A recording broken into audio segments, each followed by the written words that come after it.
ನಮಸ್ಕಾರ, ನಾನು ನಿಮ್ ಪ್ರೇಮ ಮಾತಾಡ್ತಾ ಇರೋದು. ಸಾಯಿ ಪ್ರಕಾಶ್ ಅವ್ರ ಬಗ್ಗೆ ಮಾತಾಡಬೇಕು ಅಂತ ಹೇಳಿದ್ರೆ, ಅವ್ರ ಚಿತ್ರಗಳಲ್ಲಿ ನಾನು ಹಲವಾರು ಚಿತ್ರಗಳನ್ನ ಮಾಡಿದ್ದೀನಿ. 4-5 ಸಿನಿಮಾಗಳನ್ನ ನಾನು ಮಾಡಿದ್ದೀನಿ. ಮೊದಲನೇದಾಗಿ is a very good director. ಅವರು 100ಕ್ಕೂ ಹೆಚ್ಚು ಸಿನಿಮಾಗಳನ್ನ ಮಾಡಿದ್ದಾರೆ, ತೆಲುಗು ಆಗ್ಲಿ ಕನ್ನಡ ಆಗ್ಲಿ.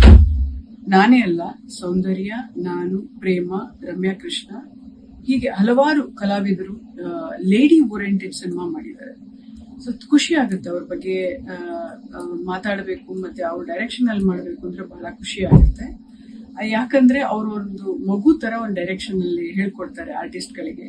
ಸೊ ಅದು ನನಗೆ ತುಂಬಾ ಇಷ್ಟ. ಮತ್ತೆ ಒಂದು ಚಾಲೆಂಜಿಂಗ್ ಪಾತ್ರ ಅಂತ ಇರುತ್ತೆ, ಒಂದು ಮೆಸೇಜ್ ಇರುತ್ತೆ. ಅವರು ಯಾವುದೇ ಚಿತ್ರಗಳನ್ನ ನೋಡಿದ್ರು ನಿಮ್ಗೆ ಗೊತ್ತಾಗುತ್ತೆ, ಒಂದು ಮೆಸೇಜ್ ಇರುತ್ತೆ. ಅವರು ಇವಾಗ ಸೆಪ್ಟೆಂಬರ್ 10 ಅನ್ನೋ ಸಿನಿಮಾ ಡೈರೆಕ್ಷನ್ ಮಾಡಿದ್ದಾರೆ. ಆಗಸ್ಟ್ 8ಗೆ ರಿಲೀಸ್ ಆಗ್ತಿದೆ. ಇದ್ರದ್ದು ಬಗ್ಗೆ ನಾನು ಸೆಪ್ಟೆಂಬರ್ 10 ಬಗ್ಗೆ ನಾನು ಹೇಳಬೇಕು ಅಂದ್ರೆ, ಒಂದು ಸೂಸೈಡ್ ಅನ್ನೋ ಸಿನಿಮಾ. ಅಂದ್ರೆ ಜನಗಳು ಕೆಲವರು ಆ ಮನಸ್ಥಿತಿಗೆ ಬರ್ತಾರೆ, ಒಂದು ಸೂಸೈಡ್ ಅಟೆಂಪ್ಟ್ ಮಾಡಬೇಕು ಅಂತ ಹೇಳಿ. ಅದನ್ನ ದಯವಿಟ್ಟು ಮಾಡಕ್ ಹೋಗ್ಬೇಡಿ ಅನ್ನೋದೇ ಈ ಚಿತ್ರದಲ್ಲಿ ಒಂದು ಮೆಸೇಜ್. ದಯವಿಟ್ಟು ಆ ಚಿತ್ರ ನೋಡಿ ನಿಮಗೂ ಒಂದು ಮೆಸೇಜ್ ಆಗುತ್ತೆ ಅದು. ಯಾಕಂದ್ರೆ ಆಮೇಲೆ ನೀವು ಹೊರಗಡೆ ಬಂದ್ಮೇಲೆ ಇದನ್ನ ನಾನು ಅಟೆಂಡ್ ಮಾಡಬಾರ್ದು ಅನ್ನೋ ಮನಸ್ಥಿತಿ ನಿಮಗ್ ಬರುತ್ತೆ. ದಯವಿಟ್ಟು ಈ ಚಿತ್ರ ನೋಡಿ